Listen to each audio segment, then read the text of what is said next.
Boa noite para todos, Valfrido, Carlos Boa noite. Alberto, companheiros do canal Série Xavier. Boa A noite. todos. Boa noite, Parreira. Boa noite, Carlos Alberto. Boa noite, amigos, amigas, companheiros e companheiras da nossa casa Célia Xavier, a todos vocês presentes na nossa reunião remota. É um prazer muito grande, em nome da direção da casa. Nós agradecemos pela presença, dizer da nossa alegria, da nossa honra em estarmos continuando trabalhando na coordenação espiritual da nossa benfeitora, Célia Xavier, e hoje, claro, é um dia muito especial, claro. E agora eu vou fazer a apresentação do nosso amigo, companheiro, que vai trazer o estudo da noite de hoje. É o nosso Carlos Alberto Braga Costa, médium, orador e escritor. Há 32 anos atrás, ele começou sua lida nas fileiras da nossa abençoada doutrina. Carlos Alberto trabalhou no Grupo Sheila, União Espírita Mineira, Grupo Werner, Emmanuel. Estudou muitos anos com o nosso saudoso Honório Abreu.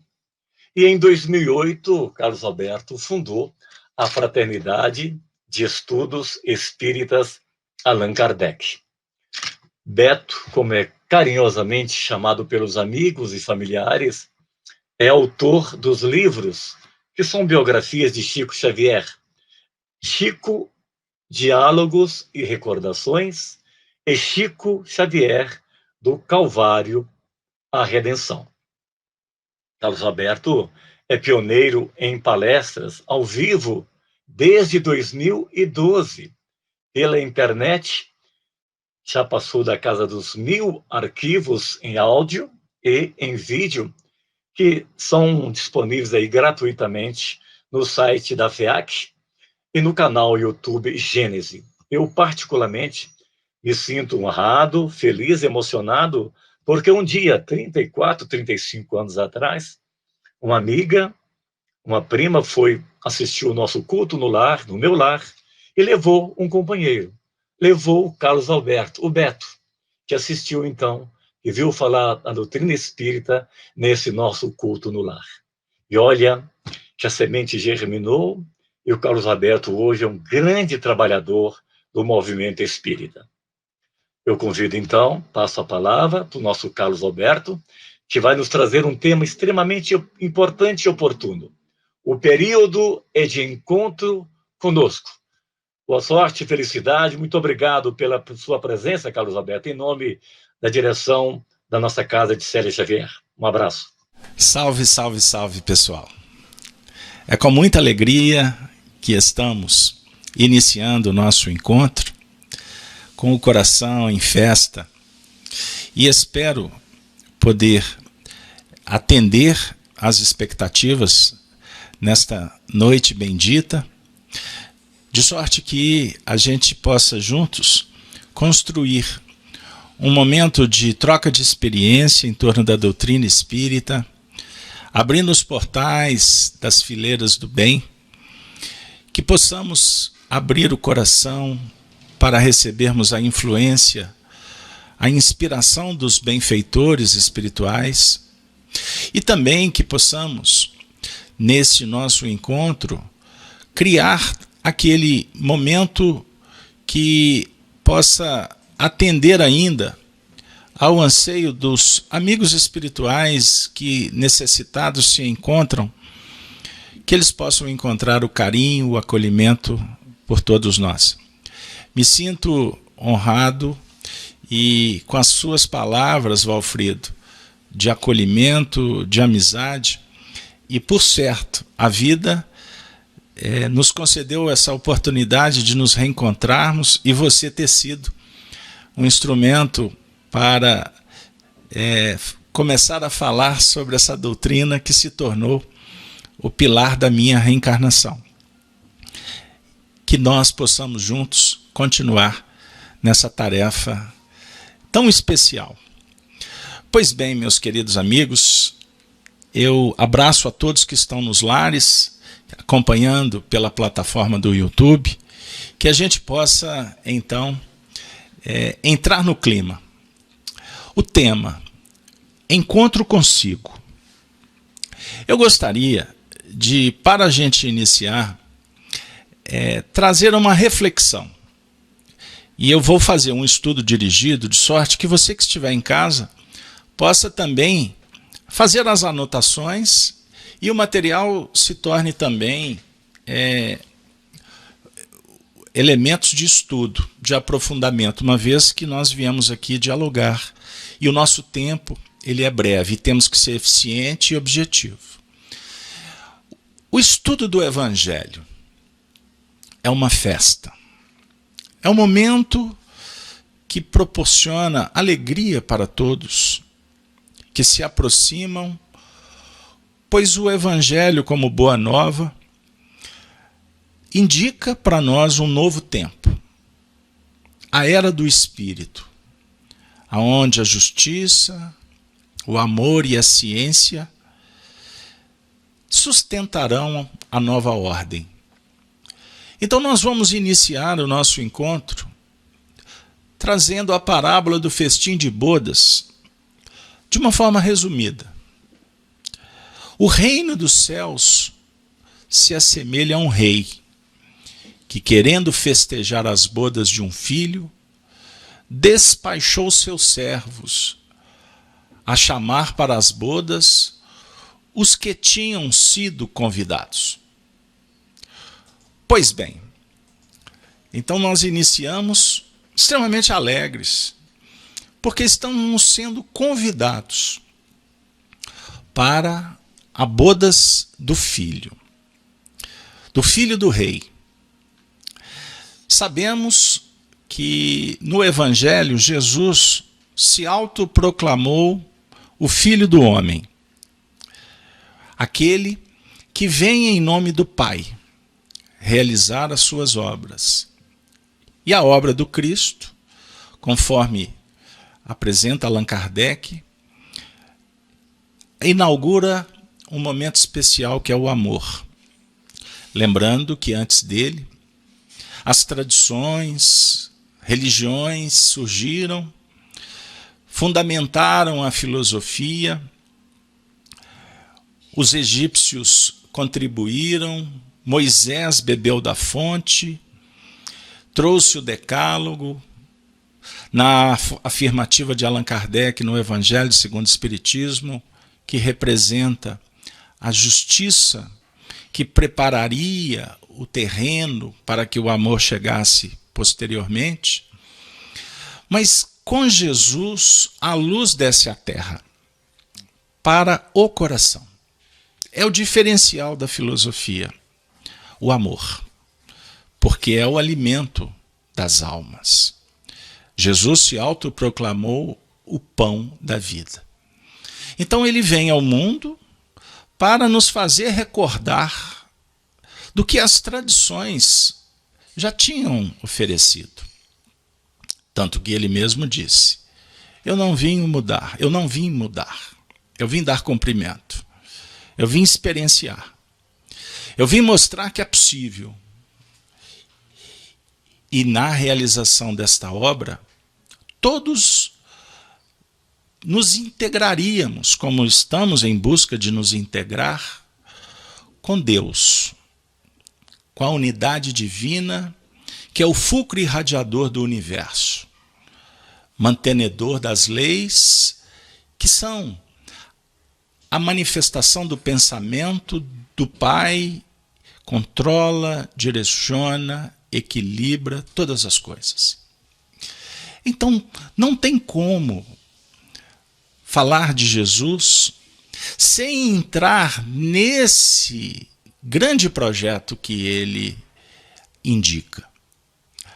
Allan Kardec, no Evangelho segundo o Espiritismo, no capítulo 17, no item 2, diz assim, comentando essa parábola do festim, que Jesus compara o reino dos céus, onde tudo é alegria e ventura, a um festim. Mais à frente ele diz que o convite é para seguirmos a trilha da verdadeira felicidade. Continua o nosso fundador do Espiritismo, que suas palavras, porém, quase não eram escutadas. Suas advertências eram desprezadas. Muitos foram mesmo massacrados, como os servos da parábola. Os convidados que se escusam, pretextando terem de ir cuidar de seus campos e de seus negócios, simbolizam as pessoas mundanas, que, absorvidas pelas coisas terrenas, se conservam indiferente às coisas celestes. Então, o Senhor da vida vem apresentar para nós o reino futuro, o mundo das ideias, uma ambiência moral que está para além das coisas da terra. O reino dos céus, ele afiançou, é a morada do coração. E ele dá a dica que precisávamos compreender para aprender a viver no mundo, aprendendo com as circunstâncias, com o trabalho que enseja o desenvolvimento da inteligência, das habilidades, mas, sobretudo, a necessidade de valorizarmos o que é o mais importante: a nossa condição de espíritos. Espíritos, filhos do Pai, conforme o Senhor Jesus inaugura esse momento histórico, porque até então Deus, a força suprema, o todo mental, o Senhor dos exércitos, de acordo com as nominações, pelas tradições, pelas religiões, mas Jesus vai tratar o Criador como Pai. Isso é muito especial para nós, porque nos chama para uma condição de filiação. Somos filhos. E o Pai, amoroso, educador, o Pai oferece tudo que os filhos precisam para que estes desenvolvam os seus potenciais. Então é muito especial a gente começar as abordagens do Evangelho com essas notas. Então eu vou novamente trazer Kardec quando diz sobre o Cristo que Jesus não veio destruir a lei, isto é, a lei de Deus. Ele veio cumpri-la, isto é, desenvolvê-la, dar-lhe o verdadeiro sentido e adaptá-la ao grau de adiantamento dos homens. Por isso é que se nos depara nessa lei o princípio dos deveres para com Deus e para com o próximo, base da sua doutrina. Vale observar ainda que o nosso próprio codificador, no capítulo 2 do Evangelho segundo o Espiritismo, que eu não vou reportar com texto, mas trazendo da memória, intitulado O Meu Reino Não É Desse Mundo, Kardec nos faz recordar que Jesus apontava a sua doutrina como meta para a vida futura e para um horizonte que abria-se bem diferente das questões da Terra. E aí a gente pode, a título de ilustração, uma vez que Allan Kardec, inclusive, coloca que Sócrates e Platão são precursores do Espiritismo, não só sob o ponto de vista deles terem sido reencarnacionistas, mas porque, por exemplo, Platão tratava desse mundo futuro, desse tempo diferente, dessa morada das ideias. E que nós estamos na Terra e o nosso mundo é dual. O nosso mundo favorece que vejamos facetas no chamado degradê. Porque através dos contrastes é que nós vamos tirando conclusões. Imagine se tudo fosse da mesma cor. Não iríamos aprender, não iríamos valorizar o poder de cada cor. Então, na Terra, nós temos possibilidades de ver por vários ângulos. E quando nós estamos aqui no chamado mundo sensível, aonde vamos desenvolver os sensórios, através deles vamos dinamizando as nossas ideias, as construções de ordem de pensamentos e de sentimentos, nós temos uma tarefa especial, que é buscar do mundo das ideias o que é a essência, trazendo para o nosso laboratório da vida para dar forma, para colocar em prática. E toda a nossa atividade, toda esta construção, toda essa possibilidade favorece o nosso crescimento pessoal. Porque à medida em que a gente pega uma ideia e faz dela uma obra, nós vamos percebendo como a vida prodigaliza, como a vida favorece para que a gente progrida. Uma vez que toda ideia, quando você vai dar forma, por exemplo, você forma uma ideia e vai trabalhar com argila. Você vai fazer uma peça. Essa peça nunca vai ficar igual à ideia que você elaborou. E por isso é que o artista vai se motivando a continuar trabalhando, fazendo esculturas cada vez mais aprimoradas. E o que o motiva? É exatamente a alegria, o prazer de realizar. Então nós temos, sobre o ponto de vista filosófico, a reencarnação como uma tarefa bendita. E aí a gente pode, a título de ilustração, indicar para vocês a questão 132 do Livro dos Espíritos. Qual é o objetivo da reencarnação?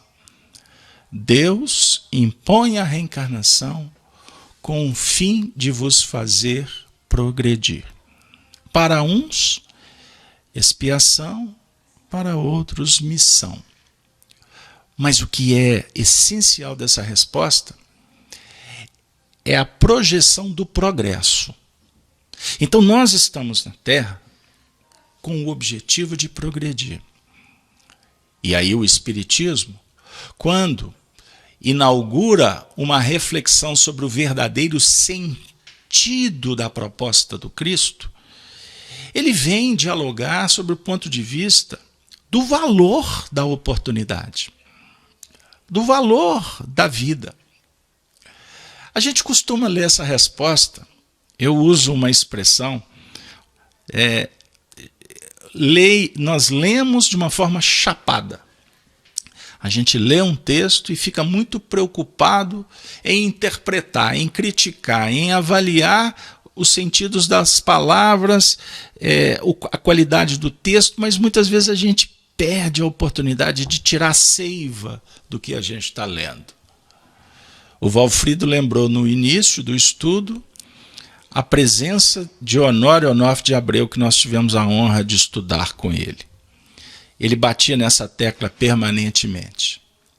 O Espiritismo a gente aprende não pelo que está na letra, mas o que está por trás da letra. A gente tem que aprender a tirar o sentido espiritual. E o sentido da vida, ele é um convite permanente para que a gente dialogue, para que a gente o procure. E para que a gente possa, ao nos deparar com os conceitos, com o que a gente está formando como ideia, o tempo todo se movimentar para ressignificar, para reavaliar. Com isso, para sermos práticos, todos os dias são oportunidades benditas de reavaliarmos o que nós estamos fazendo aqui. Qual é o objetivo verdadeiramente da reencarnação? De uma forma chapada, e o Espiritismo, diga-se de passagem, você não estuda por recorte. O que eu estou fazendo aqui é apenas uma costura para demonstrar que o nosso pensamento está apoiado em Kardec. Mas uma simples frase dessa já seria o suficiente para a gente mergulhar num território desconhecido, que é o nosso coração. Então nós estamos aqui para trabalhar um chamado encontro divino. É uma expressão utilizada por Emmanuel em vários textos. O encontro com o Cristo, aquele que não veio destruir a lei, mas que veio cumpri-la, isto é, desenvolvê-la. Então ele, como filho do homem, conforme a parábola, ele também sugere que a gente entenda a vida como um grande casamento. É a bodas. O rei é o pai. O filho é Jesus. O filho também somos nós. Dentro de uma linha de evolução espiritual, ocupamos várias posições sobre o ponto de vista de conquistas intelecto-morais, da administração de emoções, de sentimentos, lidar com a mediunidade, porque o Espiritismo vem nos oferecer uma chave que faltava. A chave que dialoga com o mundo espiritual. A chave que abre os portais do desconhecido. Então, continuando com Cristo, ele veio ensinar aos homens que a verdadeira vida não é o que transcorre na terra, e sim o que é vivido no reino dos céus. Veio ensinar caminho que a esse reino conduz, e os meios de eles se reconciliarem com Deus e de pressentirem esses meios na marcha das coisas por vir para a realização dos destinos humanos. Olha que especial.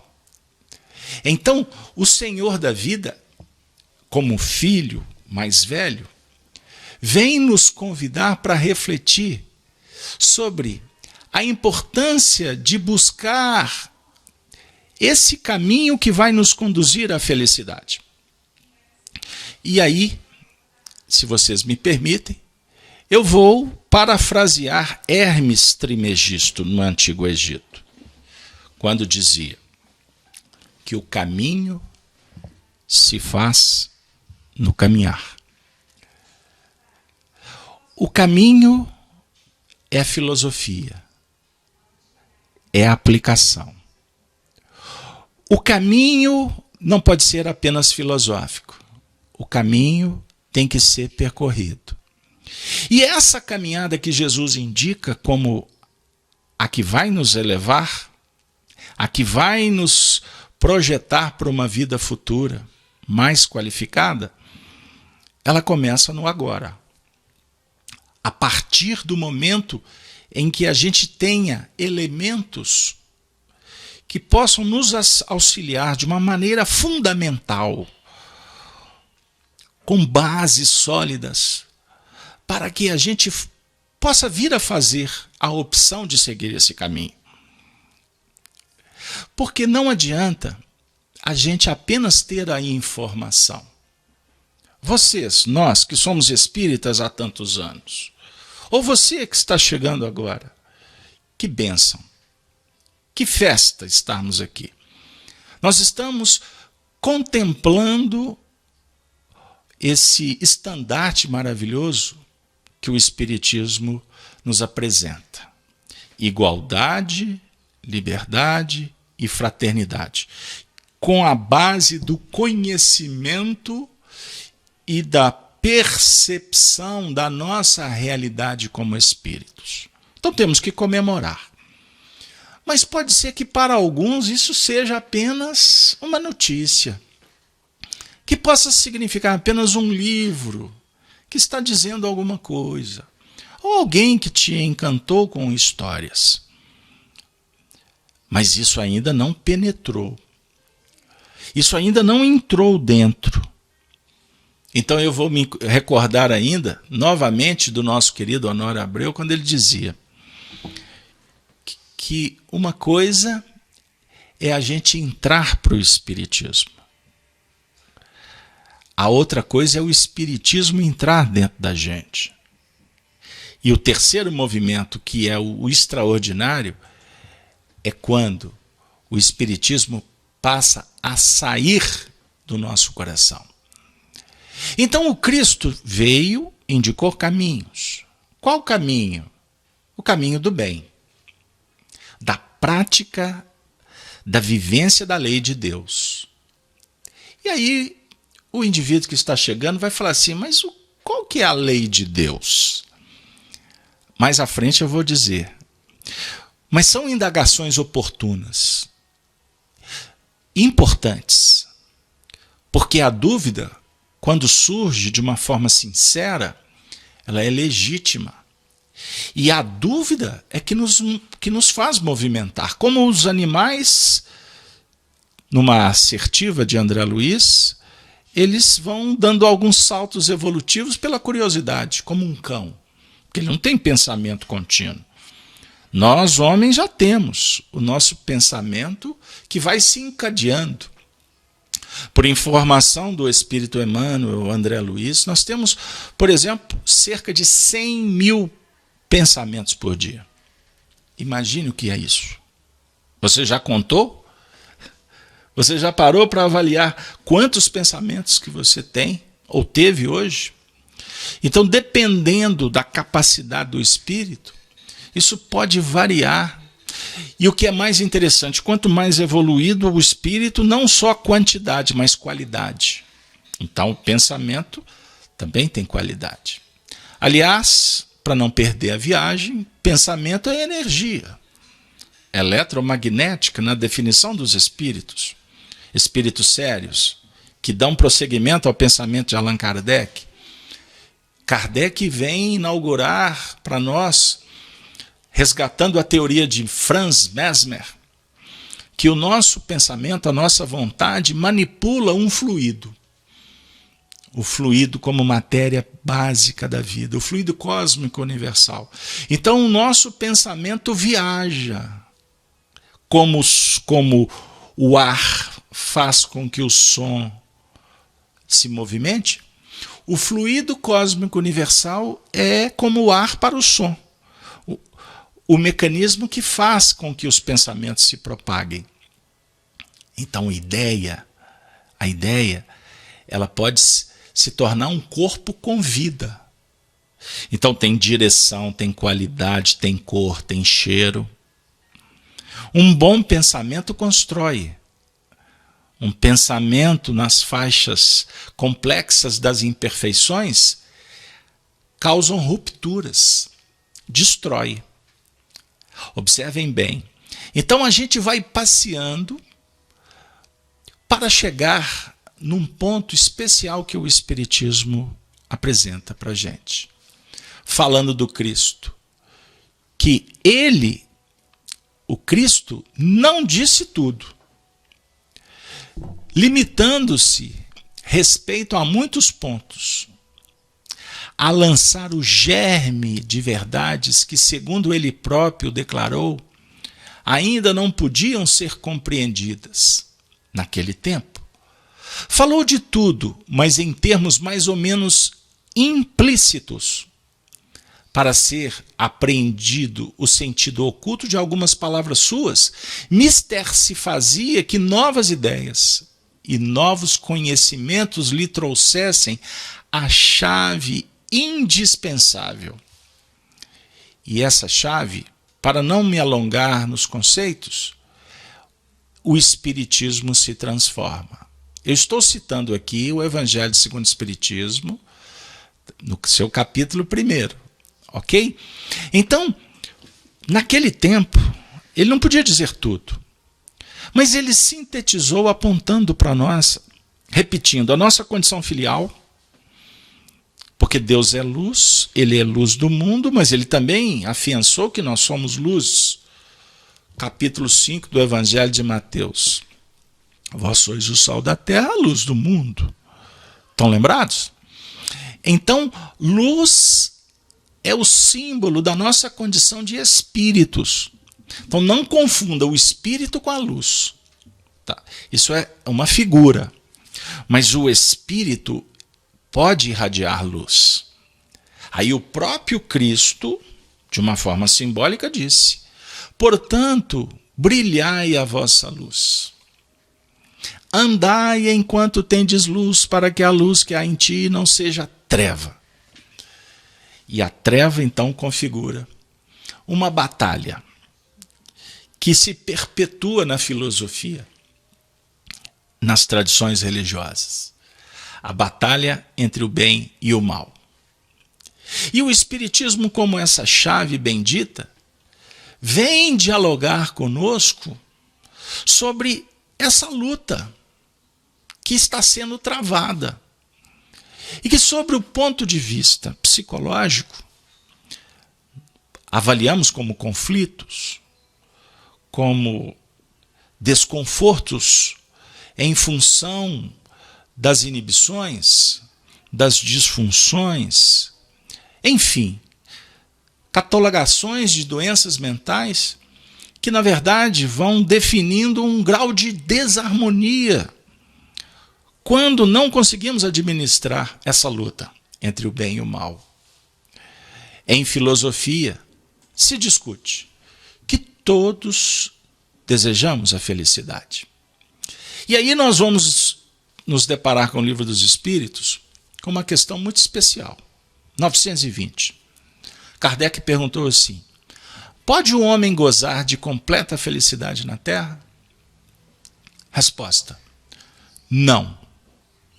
Por isso que a vida lhe foi dada como prova ou expiação. Dele, porém, depende a suavização de seus males e o ser tão feliz quanto possível na Terra. Opa, abriu um outro painel para a gente conversar. Então, se nós ansiamos pela felicidade, filosoficamente, com o Espiritismo, a gente pode já começar a refletir o seguinte: que felicidade...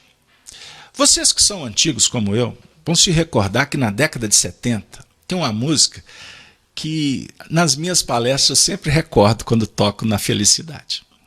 O cantor diz assim, que felicidade não existe. O que existe na vida são momentos felizes. Portanto, o Espiritismo nos tranquiliza, porque ele vai dizer o seguinte: não almeje felicidade plena, porque não tereis. Porque nós vivemos num mundo de provas. O texto está apontando para nós com clareza. Provas e expiações. Significa o quê? Que nós estamos aqui numa escola, que de vez em quando ela se torna hospital, mas ela é mais escola. Somos muitos alunos, professores, lições, ciclos evolutivos. O legal que o Espiritismo vai dizer para a gente é o seguinte, que nós devemos cultivar o desejo de sermos felizes. É justo. É um direito inalienável. Por isso, o prazer, ele é legítimo. A questão que nós estamos debatendo com Jesus, que vai apontando o reino dos céus, é encontrar o caminho para este. E o caminho para o reino dos céus na sua plenitude, é viver as leis de Deus. Opa! Estou quase chegando nas leis de Deus. Mas a dica das leis de Deus é praticar o bem. Fazer o outro que gostaria que o outro te fizesse. Não é assim? Ah, essa parte eu já decorei. Legal, parabéns, eu também. Só que não vale decorar. Isso precisa de ser internalizado. Isso precisa de ser incorporado. Porque senão nós vamos ficar na periferia. Então, depende do homem suavizar os males e ser tão feliz quanto possível na terra. Opa! Então, existe um certo nível de felicidade. Aí nós vamos caminhar para a questão 921. Concebe-se que o homem será feliz na terra quando a humanidade estiver transformada. Ok. Mas enquanto isso, se não verifica, poderá conseguir uma felicidade relativa? O homem é quase sempre o obreiro da sua própria infelicidade. Observem que a pergunta foi sobre felicidade relativa. Os espíritos responderam para Kardec falando da infelicidade. Porque falar da felicidade é complexo. Porque ela ainda é apenas uma teoria.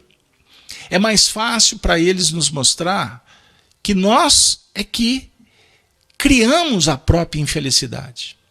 Ou seja, somos nós é que criamos os problemas. Aí continua dizendo, praticando a lei de Deus, a muitos males se forrará e proporcionará a si mesmo felicidade tão grande quanto comporte a sua existência grosseira. Aí nos desanima, não é, pessoal? Poxa, o pessoal do Célia Xavier. A gente fica desanimado porque ele está falando que a nossa existência é grosseira.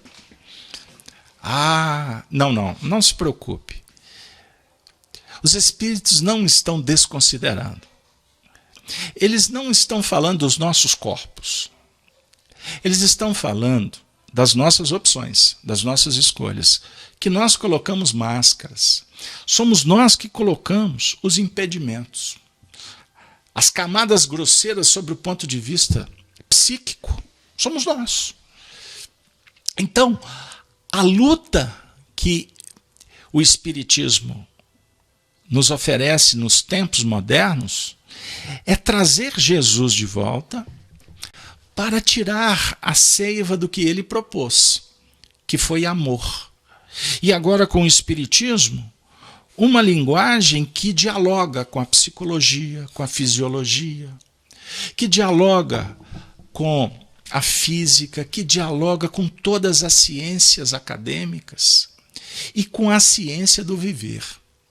O Espiritismo, vai aí um conceito kardeciano, ele não veio combater nenhuma religião.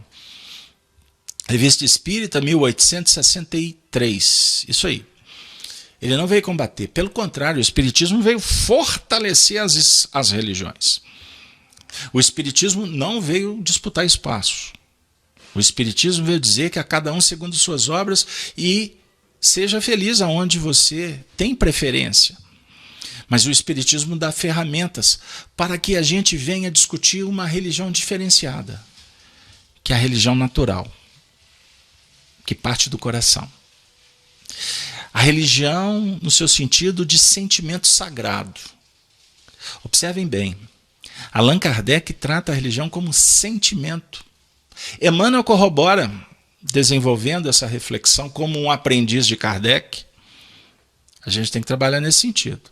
Os espíritos são aprendizes do mestre que nós reverenciamos, que é Allan Kardec. Emmanuel, no livro Consolador, fala do sentimento sagrado, que é a religião. Não religião conforme a concepção humana. Política, hierarquia, tradições, culto externo. Não. É religião que parte do coração. E então nós precisamos de compreender, praticar essa lei de Deus. E aí, naturalmente, meu tempo está caminhando de uma forma célere. Nós tínhamos que chegar aqui. Aonde está escrita a lei de Deus? Todos nós espíritas conhecemos a questão 621. A lei de Deus está escrita na consciência. Aí, questão 621A, está lá naquele quadrinho, lá no alto. Visto que o homem traz em sua consciência a lei de Deus, que necessidade havia de lhe ser ela revelada? Resposta: ele a esquecera e desprezara. Quis então que Deus lhe fosse lembrada. Mas que coisa confusa! Peraí, está escrito na consciência? Quando eu comecei no Espiritismo, eu demorei algum tempo, pelas minhas limitações, a compreender isto. Eu falei assim, então alguém esculpiu, alguém escreveu, alguém carimbou na minha consciência a lei de Deus? Fomos criados simples e ignorantes. Vamos lá, resposta rápida, objetiva. Fomos criados simples e ignorantes. Em Espiritismo, Deus não criou grupos e lá antes de reencarnar eles se rebelaram. Essa teoria não dialoga com o Espiritismo e ela se propaga inclusive no meio espírita. Não. Espíritos criados simples e ignorantes. Kardec define claramente que na primeira, na segunda, nas primeiras reencarnações, sabe qual que é o nível de responsabilidade moral dos espíritos? 0. Kardec trata como nulidade moral. Portanto, à medida em que o homem vai se desenvolvendo, ele vai ganhando amplitude na sua liberdade. Então, o livre-arbítrio é proporcional ao grau evolutivo dos seres. Combinado? Tranquilo? Todo mundo feliz? Portanto, nós vamos colher conforme o nosso grau de compreensão. Então, essa lei de Deus, ou a lei divina, ela é desenvolvida em nós, por nós e para nós. Porque nós temos o germe da perfeição. Por isso é que Jesus... Eu acabei citando uma outra parábola, mas eu vou trazer aqui a parábola do grão de mostarda, que também está no capítulo 13 de Mateus. Jesus fala que o reino dos céus é semelhante ao grão de mostarda que o homem, pegando dele, semeou no seu campo, o qual é realmente a mais pequena de todas as sementes, mas crescendo é a maior das plantas. Olha que extraordinário. Vale um estudo só esse versículo. Então o reino de Deus é comparado a uma semente, um grão de mostarda. Aonde que está esse grão? Você vai buscar ele em algum lugar? Não. O grão está dentro. Mas você vai semear onde? Você vai semear dentro. Porque o seu coração é o campo. Então é como se você entrasse, buscasse no celeiro essa semente e lançasse ela dentro de você mesmo. Então, para isso, nós precisamos de conhecer a si mesmo. Qual é o nosso tema? Encontro consigo. O que nós estamos fazendo agora? Patrocinados pelos amigos espirituais que trabalham nesse núcleo Célia Xavier.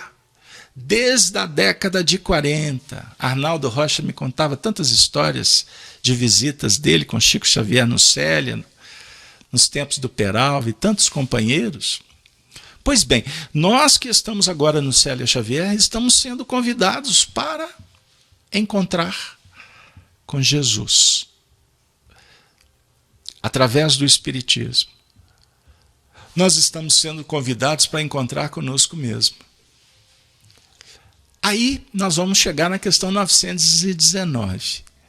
Qual o meio... Deixa eu colocar para vocês aqui. Eu vou desaparecer, tá? Teletransportado para o além. Qual o meio mais eficaz que tem o homem de se melhorar nesta vida e de resistir à atração do mal? Um sábio da antiguidade vô-lo disse: conheça-te a ti mesmo. Kardec, no comentário da questão seguinte, diz assim, essa resposta de Santo Agostinho: O conhecimento de si mesmo é, portanto, a chave do progresso individual. Com isso, meus queridos amigos, estamos aqui para encontrar com Jesus. Ele disse, capítulo 8 do Evangelho de João, no versículo 13. Vós me chamais mestre e dizeis bem, porque eu sou. Então ele é mestre. Senhor, porque tem autoridade, porque é um educador que vive, que coloca em prática, que busca na pátria do alto dos céus a obra do Senhor e coloca em prática perfeita como ele a recebe. Então ele não conspurca, ele faz, ele dá forma, ele é o modelador da vida. E os nossos amigos espirituais nesse momento me mostram a questão 625 na tela mental. Jesus é o modelo da humanidade. Jesus vai te modelar? Não. Ele vai te acalentar, consolar, orientar, afagar, inspirar.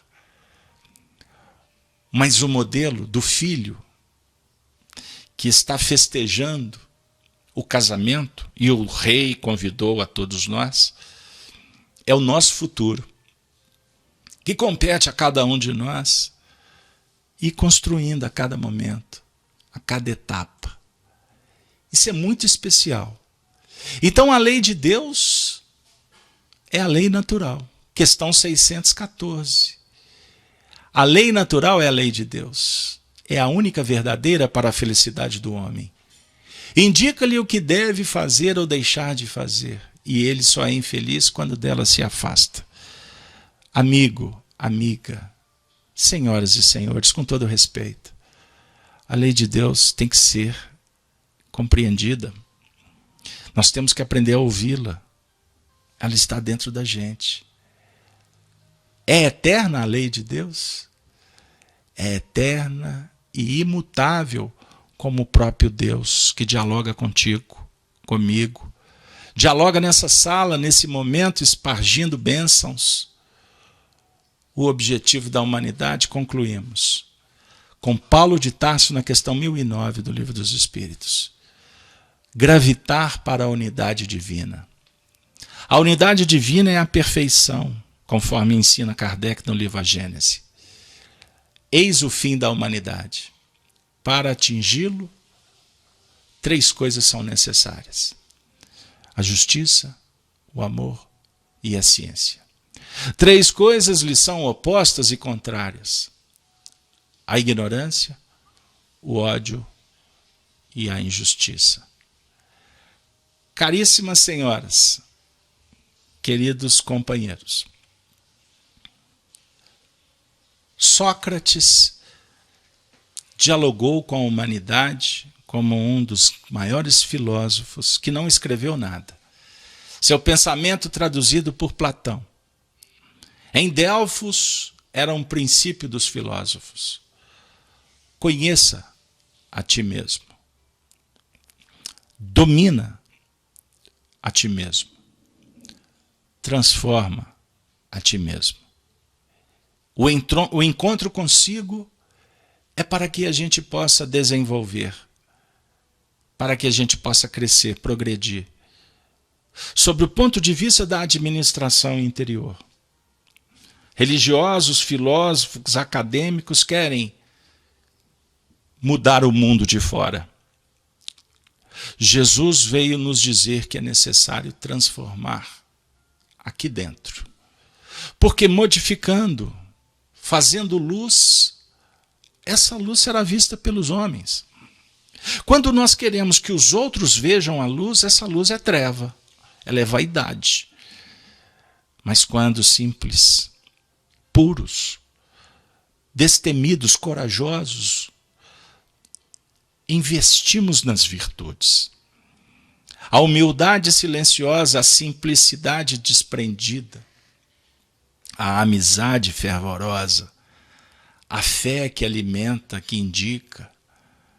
Amigos, em sociedade temos um compromisso e devemos agradecer a cada coração que nos recebe ou que se aproxima, seja para acalentar, para afagar ou para dilacerar, para constranger, não importa. Todos que estão à nossa volta, a providência divina nos ofereceu para que a gente possa aprender com eles, porque são educadores, são irmãos que estão na mesma luta da superação e das conquistas. Nesse nosso encontro, a fraternidade nos conclama para que possamos aprender com o Cristo a amar o próximo como a si mesmo. Ame o próximo, mas lembre-se, você precisa de amar a você mesmo. Porque você, se não investir no seu projeto de vida, e para isso é necessário compreender o significado dele, você não vai caminhar. Jesus disse que ele é o caminho, a verdade e a vida. E novamente eu conjugo com Hermes, no Egito. O caminho se faz no caminhar. Com Jesus, esse caminho das conquistas será prodigalizado pela esperança, pela motivação, pelo amor, que nos dá condição de renunciar, de sermos misericordiosos e atender a todos que suplicam pelas bênçãos, como nós mesmos, que precisamos de diminuir o sofrimento que foi semeado por nós. Agradecidos pela oportunidade concedida pela casa de Célia, nós vamos encerrar a nossa singela contribuição trazendo Maria Dolores. No livro Antologia da Espiritualidade, pelas mãos aveludadas pelo amor de Francisco Cândido Xavier, no momento de muito sofrimento que campeia no mundo, das incertezas, do materialismo, da competição, da corrupção, da sedução, da ignorância, da violência. Uma noite como essa, que irradia luz, envolvendo todos os lares que estão aqui representados, Maria Dolores diz assim: sofres agravo e injúria, há golpes no caminho, entretanto alma boa. Se queres carregar as chagas dolorosas, como espinhos de dor, recobertos de rosas, ama, serve e perdoa. Sofres a ingratidão dos que estimas no mundo. Arde-te o coração em sofrimento e chama, mas se anseias fazer das lágrimas que choras, estrelas, orações, risos e auroras, perdoa, serve e ama. Sofres angústias mil pelo ideal que abraças, na fé que te abençoa. Se desejas, porém, achar na mágoa que te alcança a fonte de água viva da esperança, ama, serve e perdoa. Sofres acusações indébitas na estrada, enrajadas de pedra a desfazer-se em lama. Se procuras, no entanto, a paz e a luz da escola, pela luta do bem ao fel que desconsola, perdoa, serve e ama. Em toda provação, que o mal te arme na vida, se buscas transformar a sombra que enodoa em lições de bondade e canções de alegria, perdoa, serve e ama. Em tudo, dia a dia, e seja com quem for, ama, serve e perdoa. E que o Evangelho ofereça canções de alegria, engrinaldando toda a nossa vida. Com muita alegria no coração, com emoção que embarga o nosso coração, a nossa fala, nós agradecemos a todos vocês. Que Maria Santíssima envolva os nossos corações para que todos juntos continuemos nessa marcha em busca da ascensão. Com a saudação dos cristãos dos primeiros tempos, na frase conhecida, ditada por Emmanuel conforme o livro Ave Cristo, nós nos despedimos dizendo: Ave Cristo, os que aspiram à glória de servir em teu nome, te glorificam e saúdam. Ave, ave, ave seja o Cristo. Muito obrigado.